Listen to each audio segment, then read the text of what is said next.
Muy bien, ok. Bueno, pues esta tarde vamos a, como siempre, orar para empezar.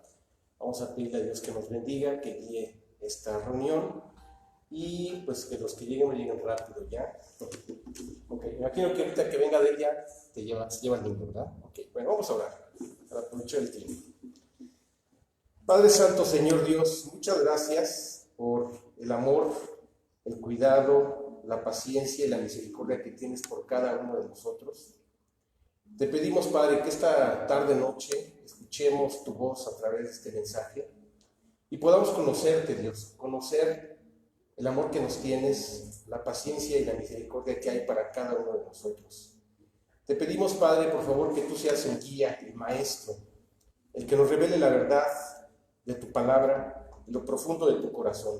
Te pedimos, Señor, que nos bendigas y que hables al corazón de cada uno de nosotros, Dios. Te suplicamos, Señor, que tú lo hagas así y todo te lo pedimos en el nombre de Cristo Jesús. Amén. Bienvenidos, adelante. ¿Te llevas a Mateo? ¿Sí? Ok, bueno, los que están acá por internet, buenas tardes, vamos a comenzar. Bueno, pues estamos viendo al profeta Jeremías, ¿verdad? Eso fue lo que quedamos. Que durante algunos estudios íbamos a estar viendo la profecía de Jeremías, ¿ok? Y el día de hoy, como les comenté, cada capítulo podría ser pues una predicación. Son varios capítulos, obviamente nos llevaría muchos meses, pero no, pretendo que sea lo más objetivo posible. Y bueno, pues el día de hoy vamos a ver el capítulo 20 de Jeremías, ¿verdad? Y este capítulo 20 lo vamos a leer del verso 1 al verso 13. Eso es lo que nos va a tocar ver esta tarde-noche. Y bueno, pues vamos a ir avanzando, vamos a ir leyendo, y conforme vayamos leyendo vamos a ir explicando, ¿ok? Y también, fíjate, voy a concatenar lo que quedó pendiente de la vez pasada, algunos versículos del capítulo 1, se van a compaginar de manera perfecta, gracias a Dios, ¿verdad? Entonces vamos a comenzar leyendo Jeremías 20, ¿ok? Bien, y bueno, esto es una profecía contra Pasur, así se llama este capítulo. Entonces le voy a pedir por favor a Mariana, si lees, por favor Mariana, del 1 al 3, por favor. Jeremías 20, del 1 al 3. Sí. Profecías contra Pasur. El sacerdote Pasur, hijo de Imer, que presidía como príncipe en la casa de Jehová, oyó a Jeremías que profetizaba estas palabras. Y azotó Pasur al profeta Jeremías y lo puso en el cepo que estaba en la puerta superior de Benjamín, la cual conducía a la casa de Jehová. Y el día siguiente Pasur sacó a Jeremías del cepo. Le dijo entonces Jeremías: Jehová no ha llamado tu nombre Pasur, sino Magor y Sab. Ok, a ver, vamos está muy dramática la escena, ¿no? ¿Por qué este sacerdote, ahora déjame decirte algo, no era cualquier sacerdote? Había 16 órdenes sacerdotales, 16, 20 órdenes sacerdotales. Y él, en ese año, en esa circunstancia, él es el sumo sacerdote. Entonces, a ver, no checa, ¿verdad? O sea, ¿cómo que el sumo sacerdote de Israel escucha la profecía de Jeremías y le da unos azotes? Y dice, bueno, pues, ¿qué fue lo que profetizó Jeremías? Está fácil, está en el versículo 15 del capítulo 19, el cual voy a leer. Jeremías 19, 15 dice así: Así ha dicho el Señor de los ejércitos, Dios de Israel: He aquí, yo traigo sobre esta ciudad y sobre todas sus villas todo el mal que hablé contra ella, porque han endurecido su cerviz, o sea, su cabeza, y para no oír mis palabras. Eso es lo que Jeremías profetiza hablando en el nombre de Dios al pueblo de Israel. Y pues suena fuerte, ¿no? Suena fuerte. Ya habíamos visto el contexto. Para los que hoy están por primera vez escuchando esta prédica, estamos hablando del reinado número 16, o sea, la profecía de Jeremías abarca 5 reyes. El reinado de Josías, todos reyes de Judá. El reinado de Josías, el reinado de, se me va este nombre,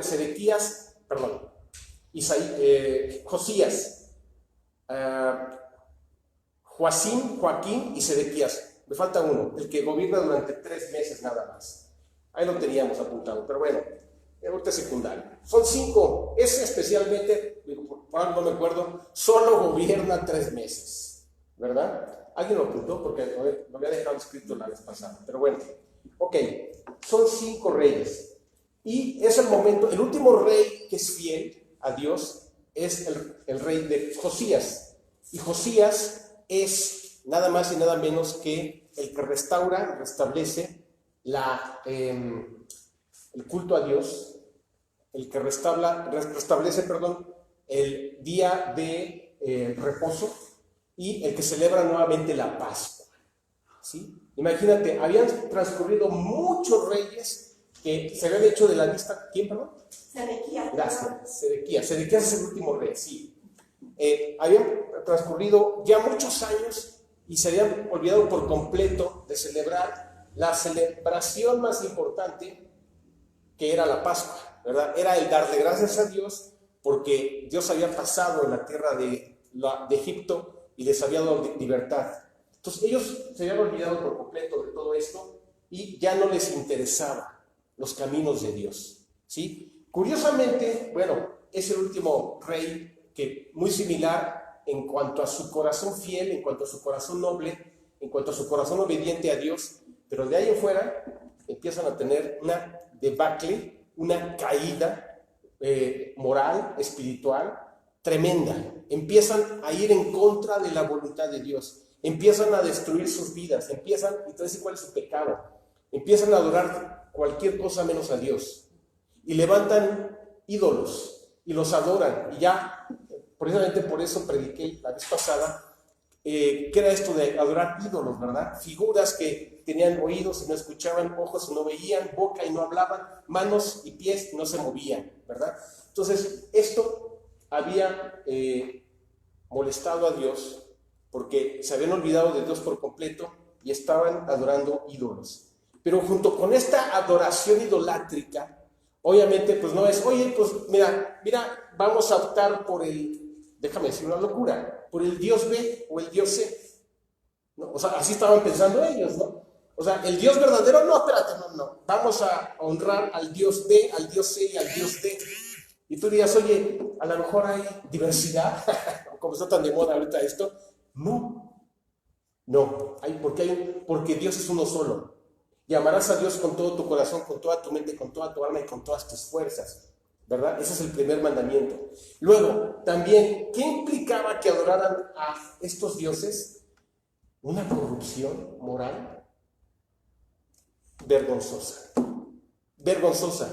Al punto, y lo dice la Biblia, yo creo que es de las cosas más tremendas que Dios nos reveló de aquellos cultos paganos que ellos celebraban. Al punto que Moloch o Baal, este era uno de los dioses, ¿verdad? Falsos, demandaba su culto que sacrificaran niños. Fíjate nada más. Tremendo, ¿verdad? Terrible.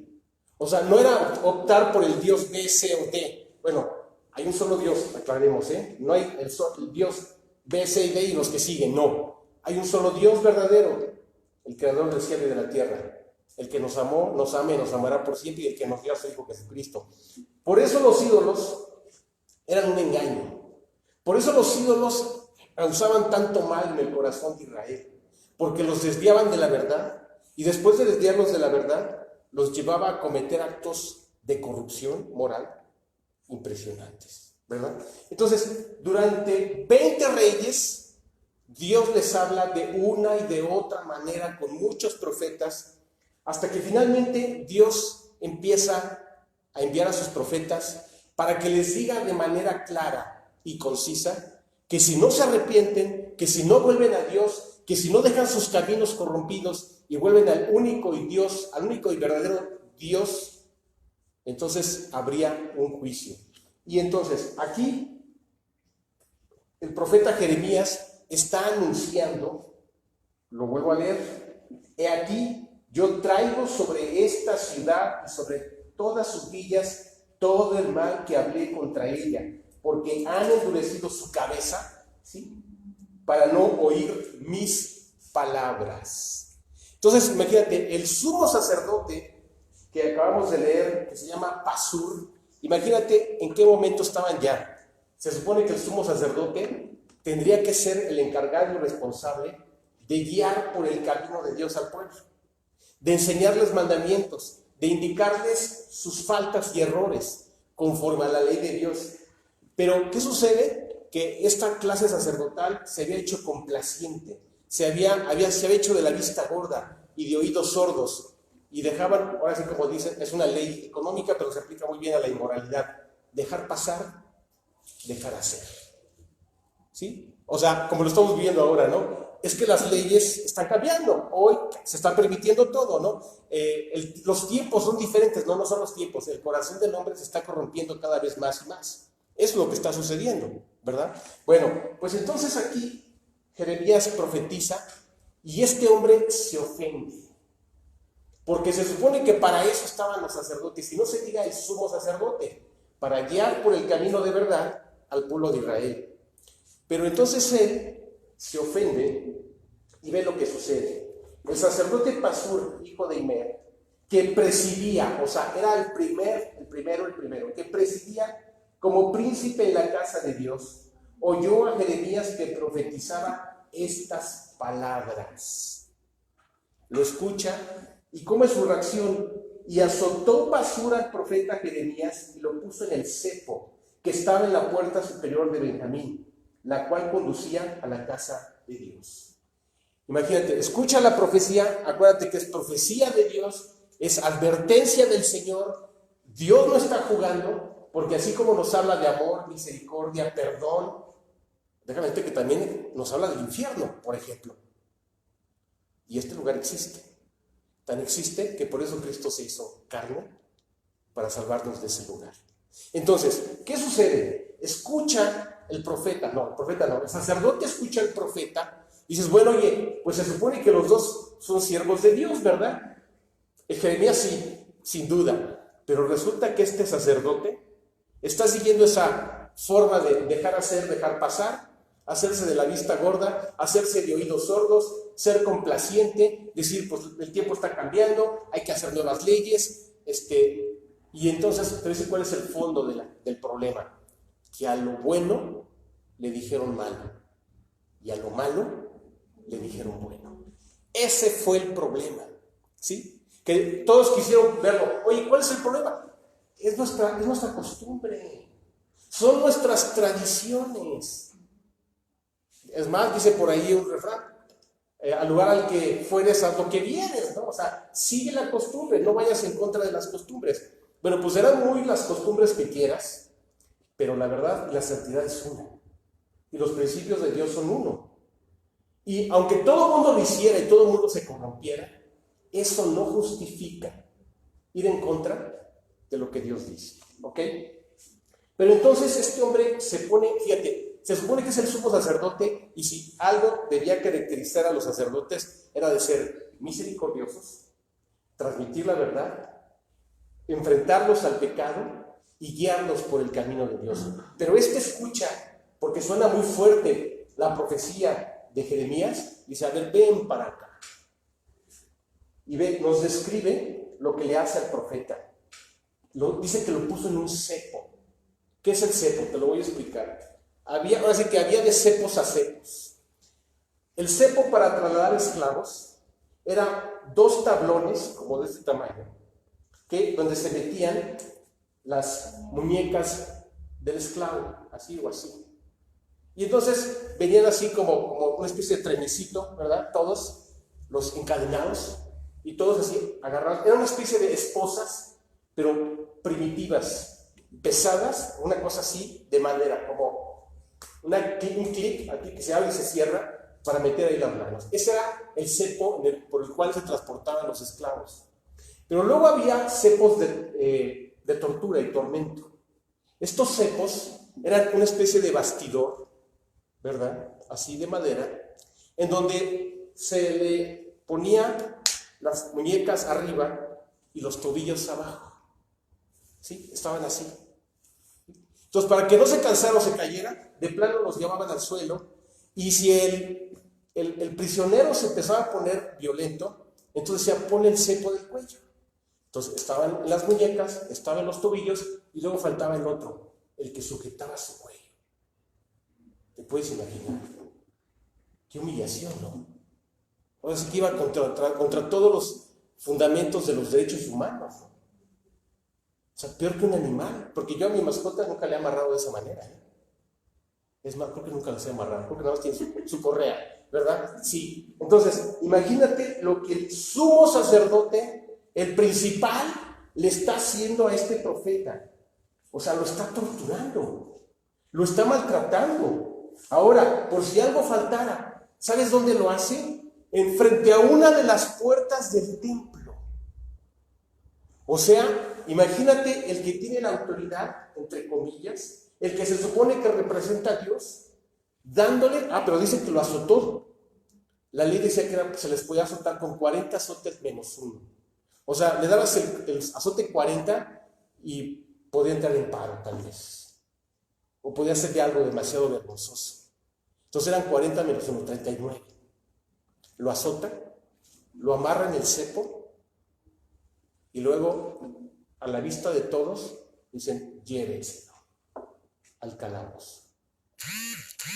Humillado, vejado, maltratado.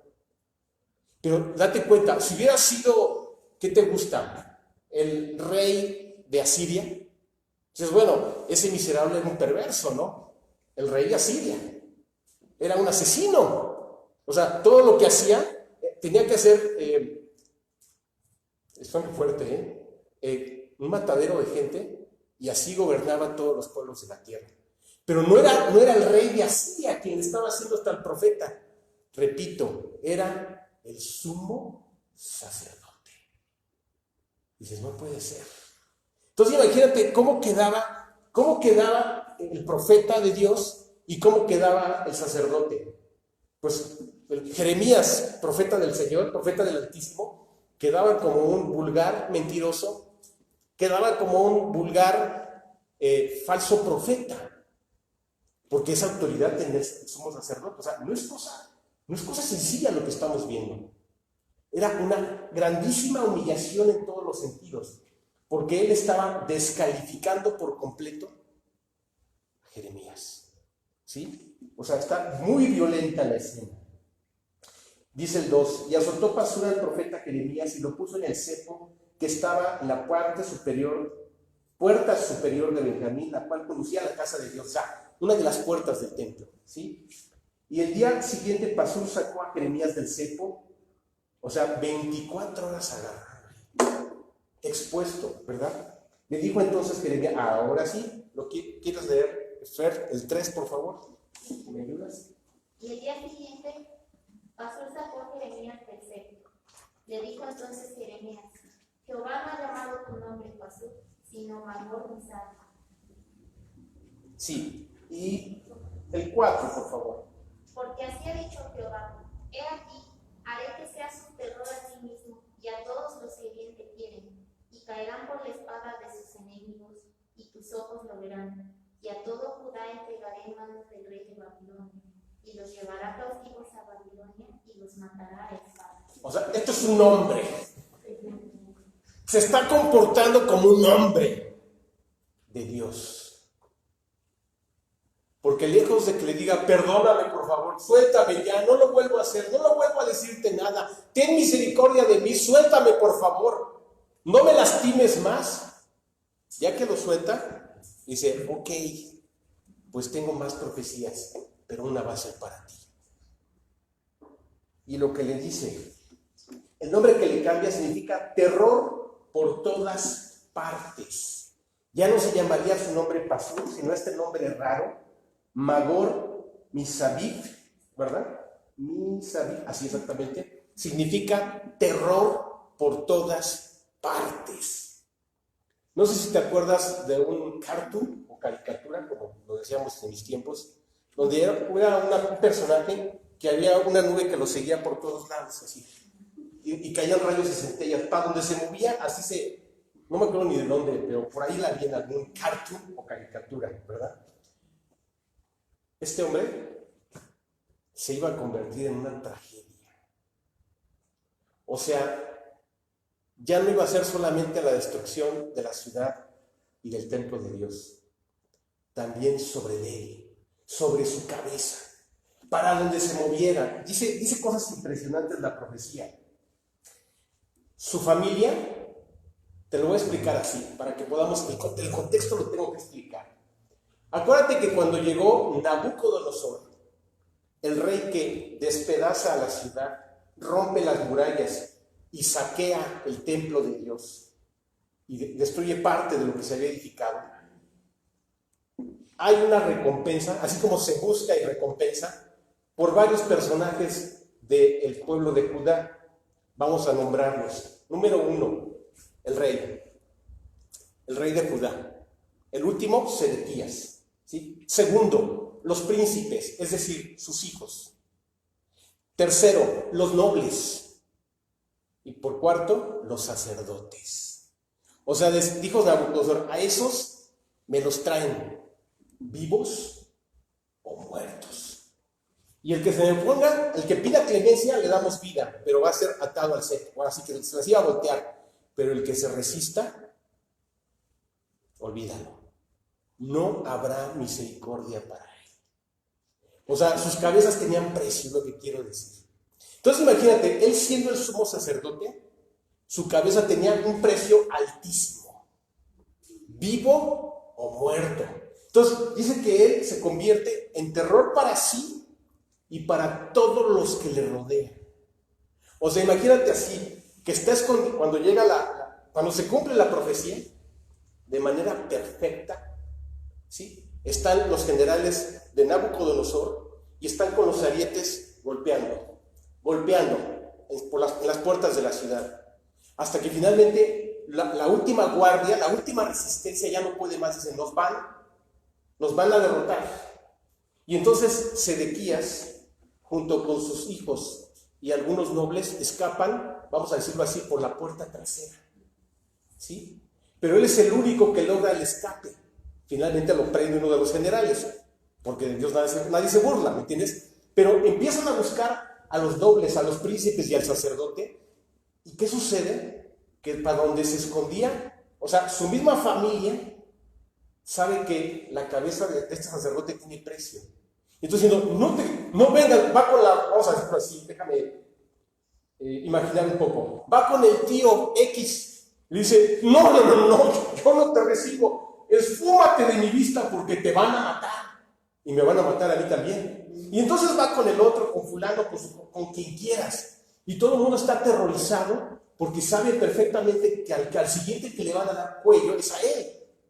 Entonces entra en un pánico de andar escondiéndose por todos lados. En una angustia. Porque sabe que el que sigue en la lista es él, al ver cómo las huestes de Nabucodonosor han roto la última línea de defensa y están destruyendo y matando al rey, a los príncipes, a los nobles, y su cabeza tiene precio. ¿Te puedes imaginar? Nadie lo quiere, esfúmate. Sus propios hijos saben lo que les va a suceder. O sea, un miedo, tras angustia, ya no sabe dónde ir, ya no sabe qué hacer, hasta que finalmente empiezan a matar, ¿sí? Como estás escuchando, a toda la clase, eran 16, 20 clases sacerdotales, y los están atrapando y los están aniquilando. Y falta el más importante, falta él. El profeta se lo dice, el profeta se lo advierte. Le dice, no solamente la ciudad será destruida, sino tú serás terror para ti mismo y para todos los que bien te quieren. O sea, si hubiera sido en México, le está diciendo, te vas a llevar entre los pies a todos los que estén cerca de ti. Eso es lo que el profeta le dice.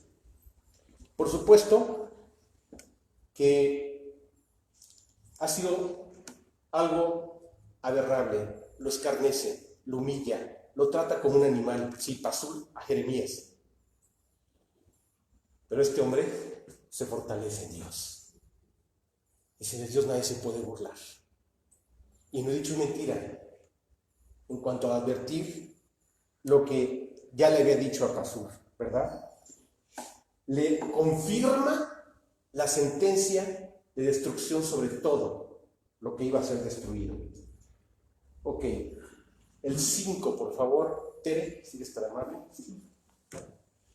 Entregaría a sí mismo toda la riqueza de esta ciudad, todo su trabajo y todas sus cosas preciosas. Entregaré todos los tesoros de los reyes de Judá en manos de sus enemigos, que los saquearán, los tomarán y los llevarán a Babilonia. Esto tiene un significado. Fíjate, ya hemos hecho el bosquejo de cuál es la situación espiritual de Israel, de cómo están mal, ¿sí? Adorando dioses falsos, haciendo toda clase de inmoralidad, celebrando sacrificios contra natura, ¿verdad? Totalmente horripilantes, ¿sí? Sacados de un cuento de terror. Pero también una de las características de ese tiempo tormentoso en el cual Israel está viviendo y Judá es que ellos eran muy violentos unos contra otros. Se mentían, se engañaban, se robaban, se defraudaban, ¿sí?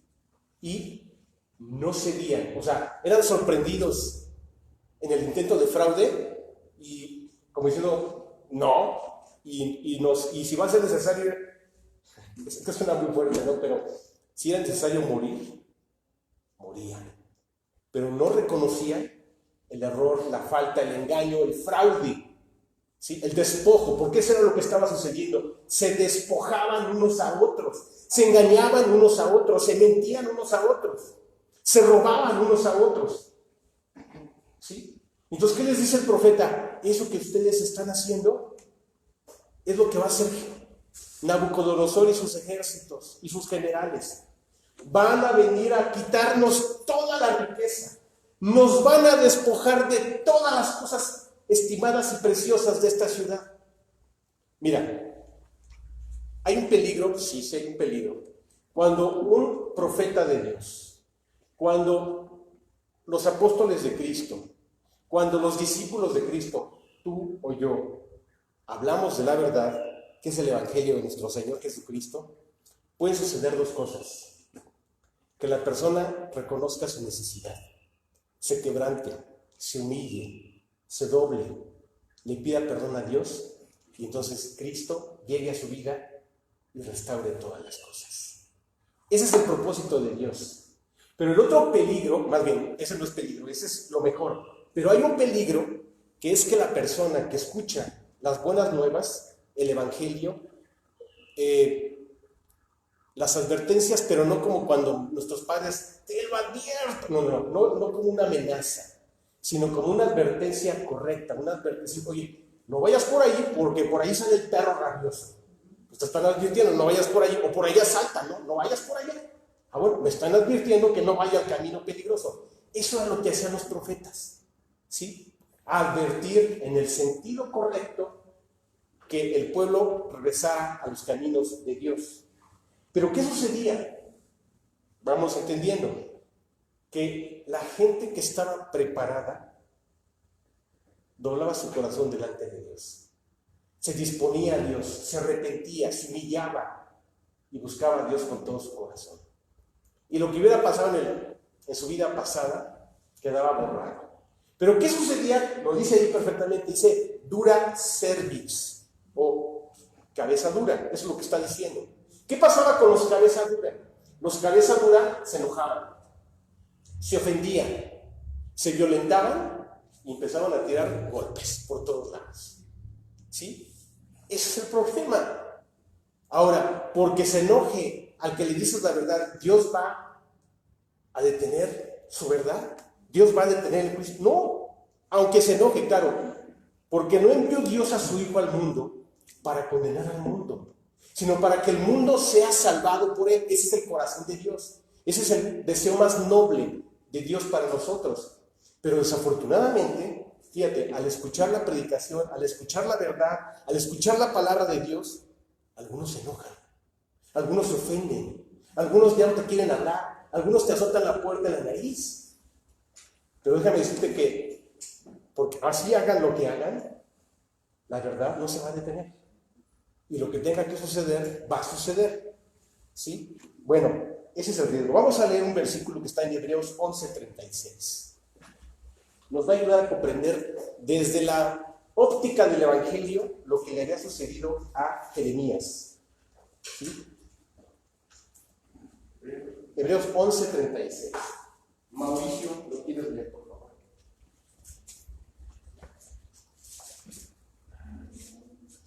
Otros experimentaron vituperios y azotes, y amablemente prisiones y cárcel.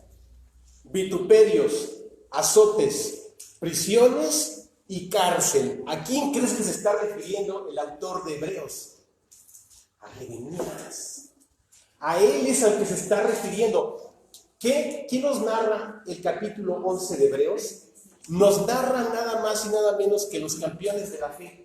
De ellos nos está hablando ese capítulo.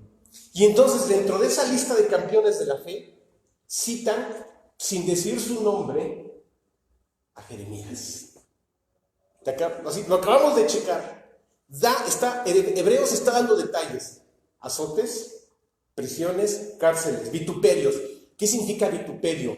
Que la credibilidad, la honorabilidad, como profeta del Altísimo, este sumo sacerdote la había pisoteado, para que el pueblo no le diera crédito a la profecía de un profeta del Altísimo.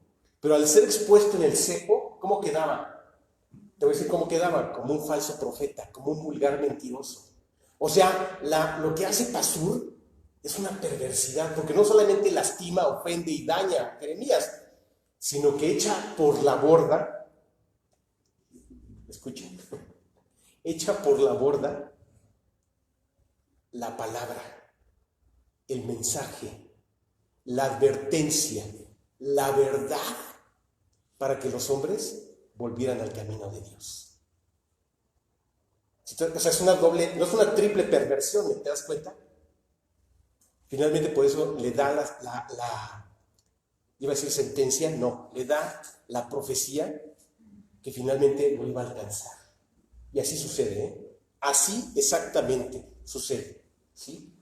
Bueno, ok. El 6, Agustina, quisieras leer el 6, por favor, 26. ¿26? Sí, Jeremías 26.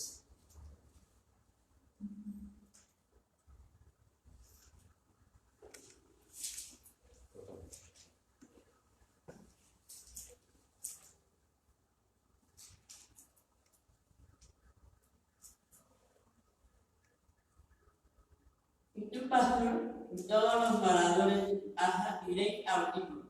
Entrarán en Babilonia y allí morirán. Y allí serás enterrado tú y todos los que vienen, a los cuales has profetizado o mentido. Y entonces, portándose como un hombre, pero más que hombre, un hombre de Dios, dice: mira, ya me flagelaste, ya me humillaste, ya me amarraste como si fuera un animal, pero Dios lo va a hacer.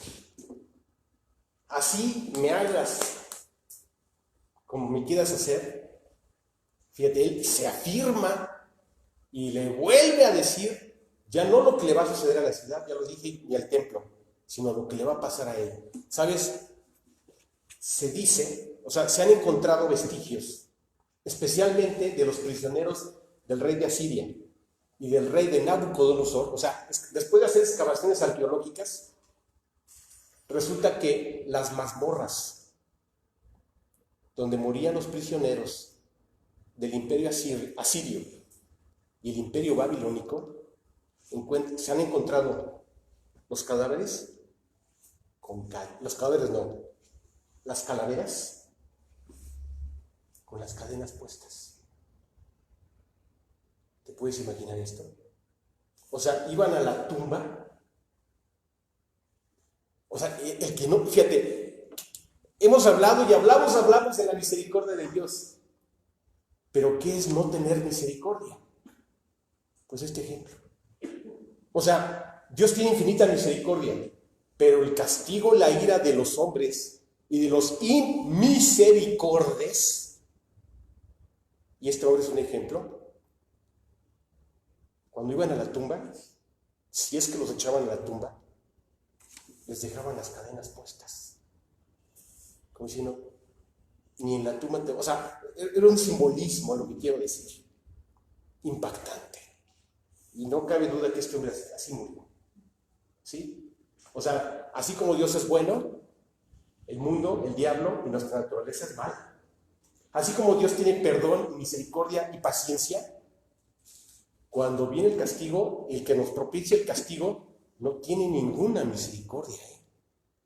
Es por eso que es una bendición arroparte, protegerte, cobijarte bajo la sombra del Altísimo y bajo la sombra del Omnipotente, porque en todo momento y en toda situación Él tendrá siempre misericordia.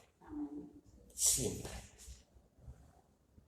7 veces cae el justo y por la misericordia de Dios 7 veces puede ser levantado.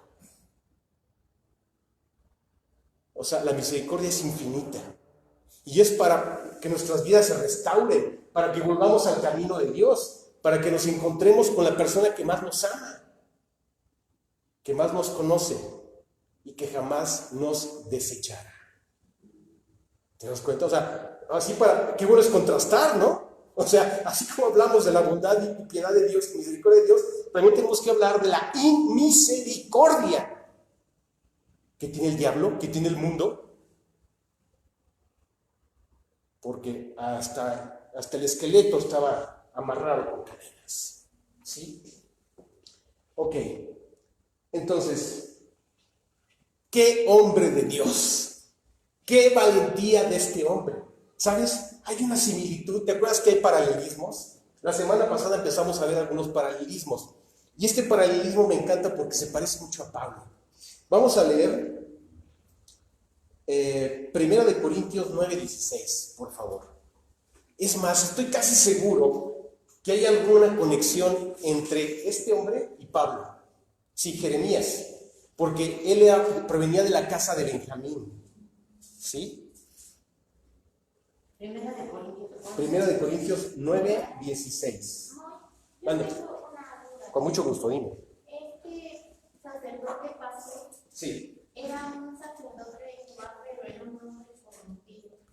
Absolutamente. O sea, de hecho el pueblo se estaba corrompiendo porque una de las funciones, tareas, oficios y encomiendas del sacerdote, del sumo sacerdote especialmente, era predicar la palabra, anunciar los mandamientos, los 613 mandamientos de Dios, pero también no solamente sabérselos aquí de memoria, sino cuando el pueblo se viera haciendo cosas, o sea, querían levantar un altar a Moloch o a Cera, entonces llegaba el sacerdote con el rollo de pergamino y no se ponía a pelear con ellos. No agarraba un bat, bueno, el equivalente a bat, y empezaba a golpearlos en la cabeza. No. El sacerdote, claro, se la jugaba, Llegaba con el pergamino y les leía el primer mandamiento.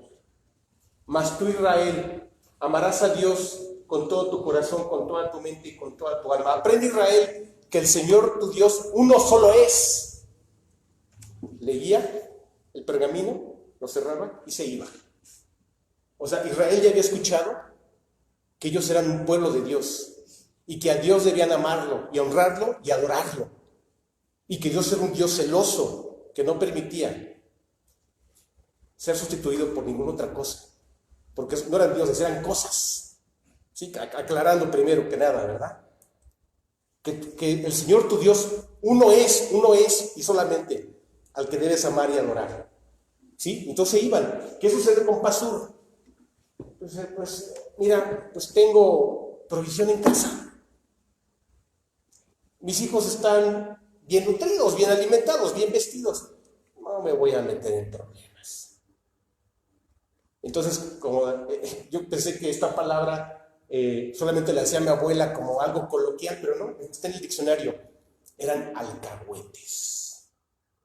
¿Qué significa? Y es una palabra que está en el diccionario de la Real Academia Española, el que consiente y tolera toda clase, desde faltas simples hasta las más profundas inmoralidades.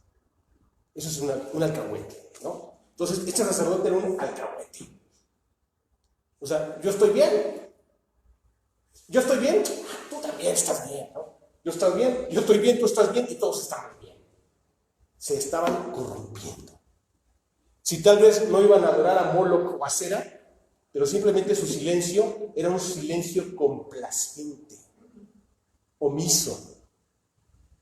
Eran de alguna manera eran sus cómplices por guardar silencio. ¿Sí? ¿Ok? Bien. Correcto. Pero faltaba algo, ¿no? Sí. ¿Quién va? ¿Quién va a leer? ¿Quién lo tenía? Por favor.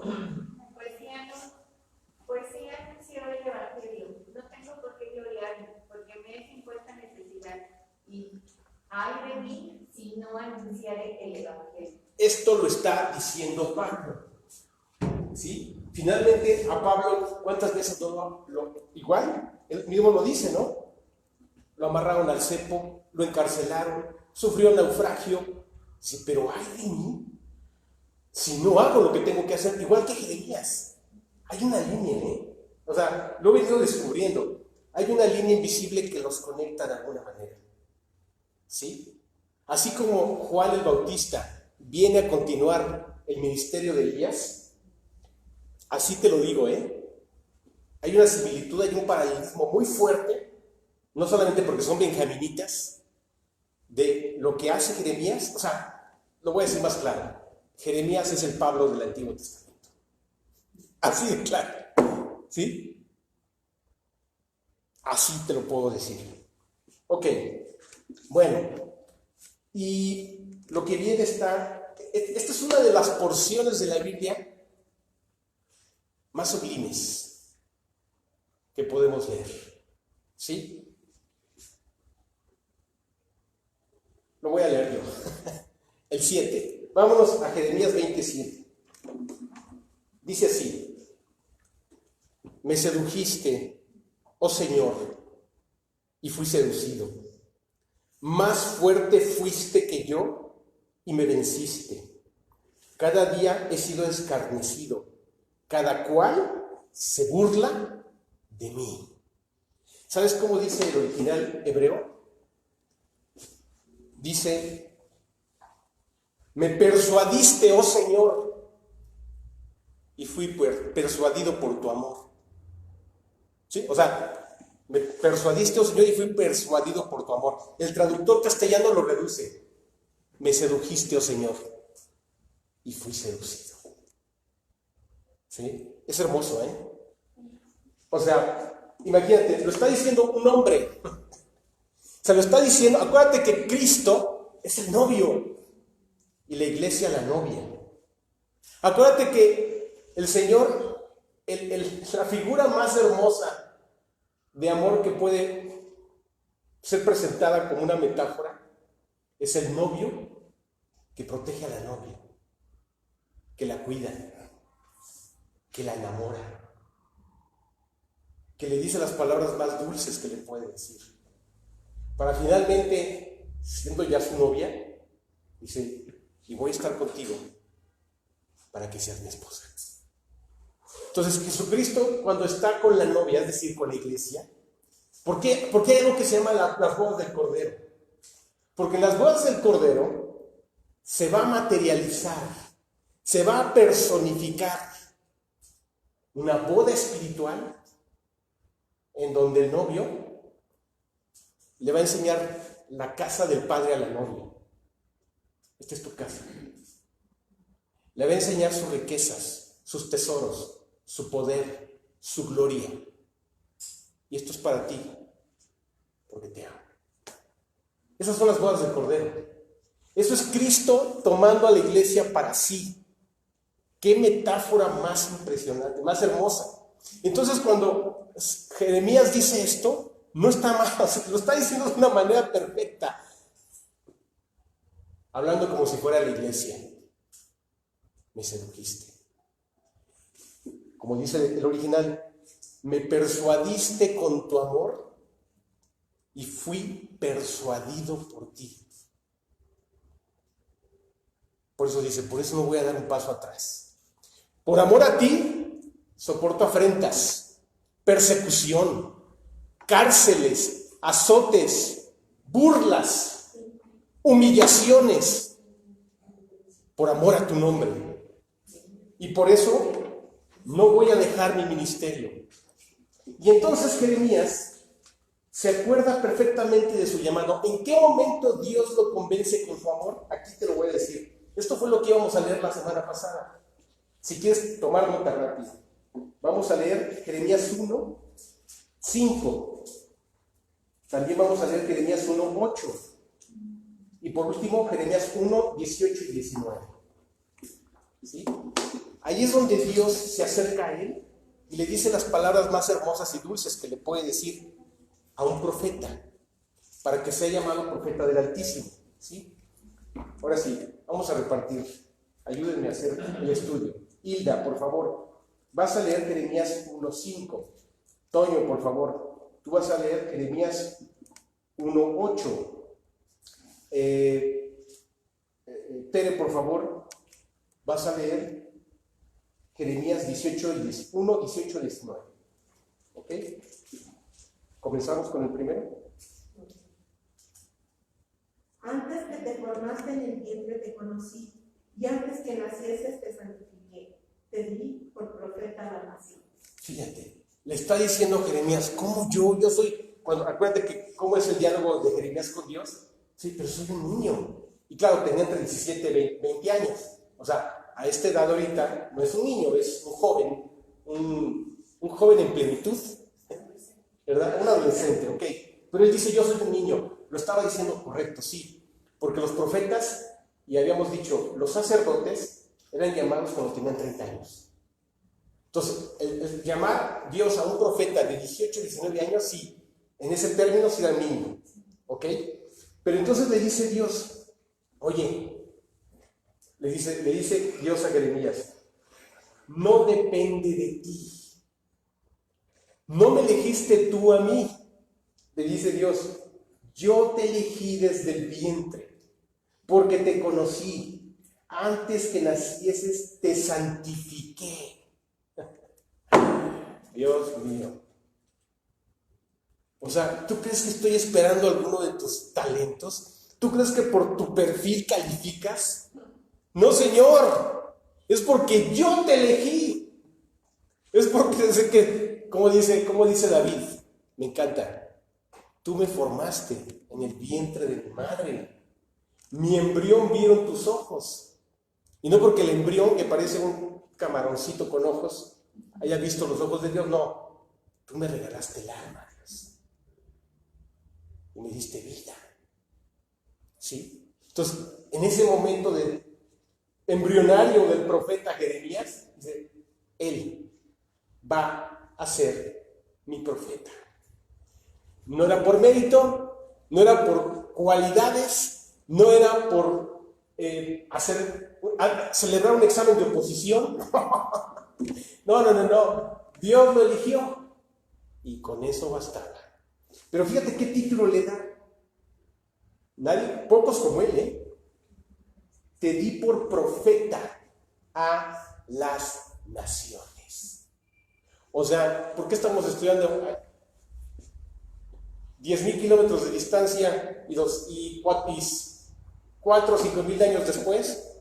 Porque la vida de Jeremías hasta el día de hoy nos bendice. Es el profeta de las naciones.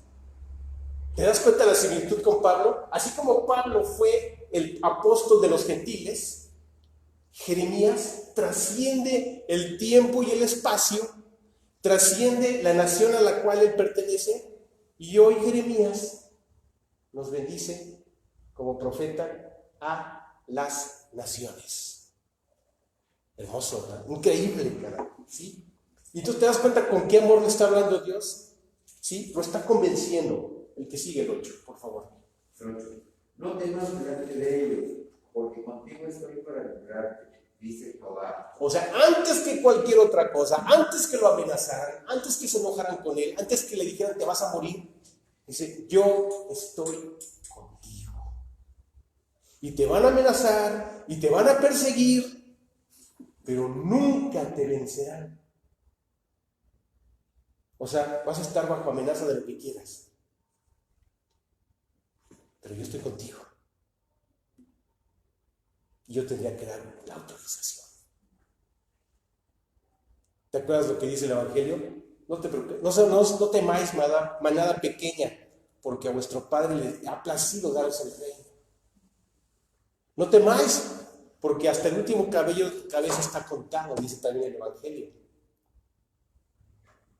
¿Sí? No temáis, aunque hay una amenaza de guerra, oiréis de guerras y de rumores de guerras. ¿Sí? Como lo dije la vez pasada, están provocando al país que tiene la bomba atómica más potente del mundo. Se llama Rusia. Y su juguete destructivo que tiene entre 80 y 100 megatones, para que te des una idea, la bomba de Hiroshima tenía 1.5 megatones.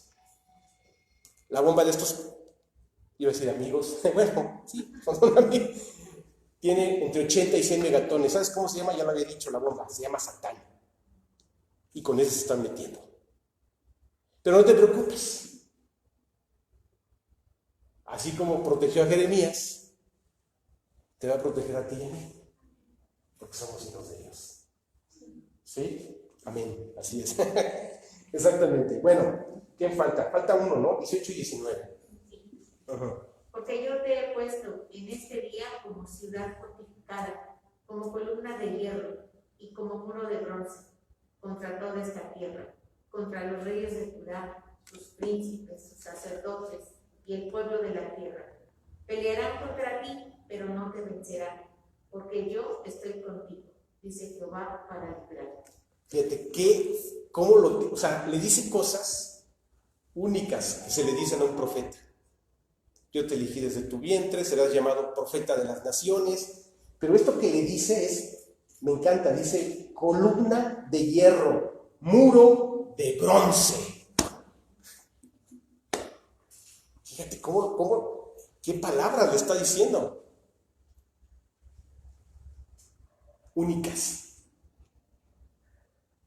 De fortaleza. Mi mano te sostendrá. Yo te protegeré. Te van a hacer guerra, pero no te van a vencer. Entonces, cuando estaba, fíjate, volvamos al capítulo 20, por eso podemos ir del 1 al 20 sin problema. Después de verse, imagínate 40 azotes menos 1, 24 horas en el cepo, expuesto públicamente, la burla y el escarnio, el descrédito total. Dice, déjame decirlo así, una de dos, o Jeremías se volvía loco, o recordaba las palabras de Dios. Y entendemos que fue lo que decidió, ¿verdad? Recuerda. Y entonces dice estas palabras, unas de las más hermosas de toda la Biblia. Me sedujiste, oh Señor, y fui seducido. Más fuerte fuiste que yo y me venciste. ¿Sí? Recuerda esa voz, recuerda esas promesas de victoria, de dignidad, de ministerio que Dios le da. Y luego dice el 8, porque cuantas veces hablo, doy voces, grito, violencia y destrucción, porque la palabra del Señor me ha sido por afrenta y escarnio cada día. Y luego, fíjate, por eso Jeremías es único. Vamos a ir al 9, ahorita lo dejo en pausa. Así. ¿Cómo voy? Muy bien. Lo dejo en pausa el 9. A la gente no le gustaba el cómo lo decía y qué decía. Porque a lo mejor, fíjate, mucha gente se justifica, ¿no? Oye, es que sí estás diciendo la verdad, pero no grites. O sea, tranquilo. Jeremías se la pasaba aquí. El mismo lo está diciendo, lo dijo aquí. Les grito, arrepiéntanse, vuelvan al Señor, encaminen su corazón a Dios. Dios se encarga de lo demás. Se los decía, fíjate, es que el ministerio de Jeremías es como una gráfica que va en ascenso, y llega a la cúspide y luego viene de bajada. Empieza en los tiempos de Josías, Joacás, gracias por acá. Joacás fue el rey que me faltaba mencionar, ¿sí? En los tiempos de Josías, él empieza a tener, junto con Josías, un avivamiento de todo el pueblo de Judá. Pero después viene la caída, el debacle espiritual tremendo. Rey tras rey, corruptos y corruptores, ¿sí? Y entonces él empieza hablando, pero en este momento está en el punto más álgido, les está gritando. Entonces, ya vimos, Pasur y todo su séquito de sacerdotes se ofenden. Dicen, ¿qué viene a gritarnos? No les gusta el cómo y menos les gusta el qué. ¿Qué este viene a decirnos que se va a destruir este templo? Si Dios aquí tiene su nombre. Esa es la otra situación. Confiaban más en un edificio que en su relación con Dios. O sea, no. Si este templo se erigió a lo largo de tantos años, David, Salomón, preciosísimo, único, es verdad.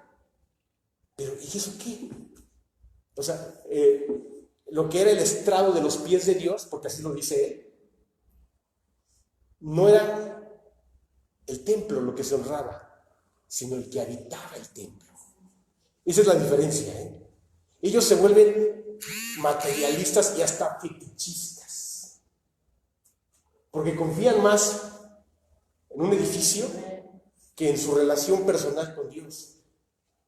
Adoraban al templo, pero ya no adoraban al que habitaba el templo. ¿Qué te parece?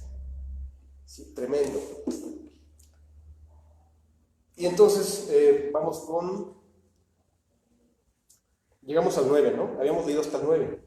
Ok, Fer, por favor, lees 10. ¿Faltó el 9? Ok, perdón. ¿Quién quiere leer el 9? ¿Quién lo tenía? Por favor. Ajá. Y dije, no me acordaré más de él, ni hablaré más en su nombre. No obstante, había en mi corazón como un fuego ardiente metido en mis huesos. Traté de sufrirlo y no pude. O sea, ¿tú crees que no le dolieron los varazos? Claro que le dolieron. ¿Tú crees que no estaba lastimado de sus muñecas, de sus tobillos y del cuello? Por supuesto que le dolió. Sí, Señor, yo soy tu profeta. Sí, soy tu profeta. ¿Por qué me está pasando esto, Señor? ¿Les dije la verdad? Sí, les dije la verdad. Tú eres mi Dios, eres el único Dios. Y entra en una lucha, porque finalmente era un hombre. Sí, y si mejor me callo, y si mejor ya no les digo nada. Y dije, en ese arrebato, en ese sufrimiento, no me acordaré más de él, ni hablaré más de su nombre. Eso era lo que en realidad, después de esa humillación, sentía. Ese arrebato, ese exabrupto, esa debilidad que llega a él. No obstante, pero él mismo se corrige. No obstante, había en mi corazón como un fuego ardiente metido en mis huesos. Traté de sufrirlo y no pude. Quise callar, quise negar la verdad, pero no pude. Porque Dios se hizo presente nuevamente en su vida, ¿verdad? Pero te das cuenta que estamos entrando a su sentir. Estamos viendo la lucha en la que está. Lastimado en todos los sentidos. Pero no se consuma su renuncia. La considera, tambalea, pero se reafirma en lo que Dios le mandaba. ¿Sí? Un nombre de Dios, en toda la extensión de la palabra.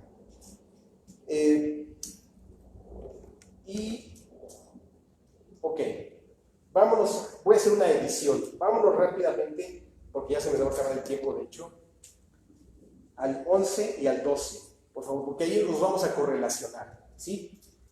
Mauricio, por favor, ¿quieres leer Jeremías 20:11? Fíjate, después de este desliz, después de esta duda, después de este quebranto, después de esta lucha consigo mismo, ve lo que dice, por favor, Mauricio. Mas Jehová está conmigo como poderoso gigante.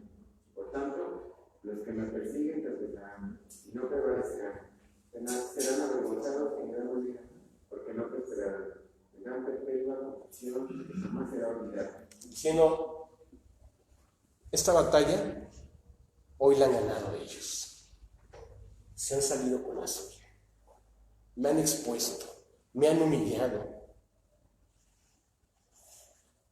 me han ultrajado y ya ganaron. Pero la guerra la hace Dios contra mis enemigos. Y entonces invoca el nombre de Dios, se fortalece en Dios. Fíjate, hay un salmo que dice, hasta que no entré nuevamente a la casa de mi Dios, me di cuenta de cuál sería el fin de ellos, de los que están en contra de Dios. ¿Por qué prosperan los malos? ¿Por qué les salen bien sus negocios? ¿Por qué sus hijos crecen? ¿Por qué? Entonces el salmista entra en un shock, en una confusión. ¿Por qué? ¿Por qué hacen lo que quieren y con creces les salen bien sus negocios? Pero el mismo salmista reflexiona, más bien el Espíritu Santo hace reflexionar al salmista. Dice, hasta que entrando en la casa de mi Dios, comprendí el fin de ellos. Lo mismo le pasa a Jeremías. Hasta que volví a estar en comunión con Dios, fui fortalecido, fui edificado y sé perfectamente que no prevalecerán contra mí y que ellos recibirán. Fíjate, aquí es algo fantástico. Como Cristo. Cuando lo maltrataban, no amenazaban, sino que encauzaban su causa al Señor. Lo mismo hace Él. ¿Para qué los maldice? ¿Para qué se pelea? ¿Para qué los desafía? ¿Para qué los reta? No tenía ningún sentido. Si esto fuera mercadotecnia, si esto fuera publicidad no. Si esto fuera una tabla de un departamento de producción, la productividad como profeta de este hombre, ¿sí? Si nos metiéramos en ingeniería industrial y viésemos los estándares de productividad de su profecía, es el profeta. Claro, todos los profetas de Dios se cumplen su palabra, por supuesto que sí, pero es el profeta que en vida más ve las profecías que él dice cumplirse al pie de la letra. O sea, así como fue vejado, así como fue ultrajado, Dios le permite ver todo lo que él ha profetizado durante 45 años, va viendo una por una tras otra, las profecías que él dice. Pocos profetas ven su profecía cumplida, él sí las ve. ¿Sí? Se fortalece y vamos a leer Romanos 8:31. Ya, estoy terminando ya, ya se me acabó el tiempo. Romanos 8:31, y el que lo tenga levanta su mano, por favor. Y, por favor. 8:31.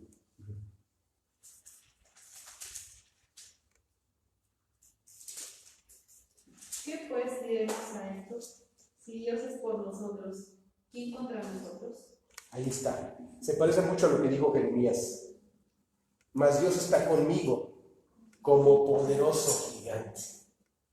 Por tanto, los que me persiguen tropezarán y no prevalecerán, serán avergonzados en gran manera, porque no prosperarán, tendrán perpetua confusión que jamás será olvidada. ¿Sí? Y ya con ese termino. Vamos al 12. Moni, ¿quieres leer Jeremías 20:12? Oh Jehová de los ejércitos, que pruebas a los justos, que ves los pensamientos del corazón. Vea yo tu venganza de ellos, porque a ti he encomendado mi causa. Y esto es lo más sabio que puede hacer Jeremías. Encomienda su causa a Dios. Este versículo, Jeremías 20:12, es casi idéntico a Jeremías 11:20. Yo voy a leer Jeremías 11:20 y Moni, vuelves tú a leer. En cuanto yo termine Jeremías, el que tú leíste, 20:12. Voy a leer Jeremías 11:20. Dice así: pero, oh Señor de los ejércitos, que juzgas con justicia, que escudriñas la mente y el corazón, vea yo tu venganza en ellos, porque ante ti he expuesto mi causa. ¿Lo quieres leer? Oh Jehová de los ejércitos, que pruebas a los justos, que ves los pensamientos y el corazón, vea yo tu venganza de ellos, porque así he encomendado mi causa. ¿Te das cuenta? Es casi lo mismo. O sea, ¿qué hay que hacer? Encomienda tu causa a Dios, porque Dios juzgará. No tomes justicia por tu mano.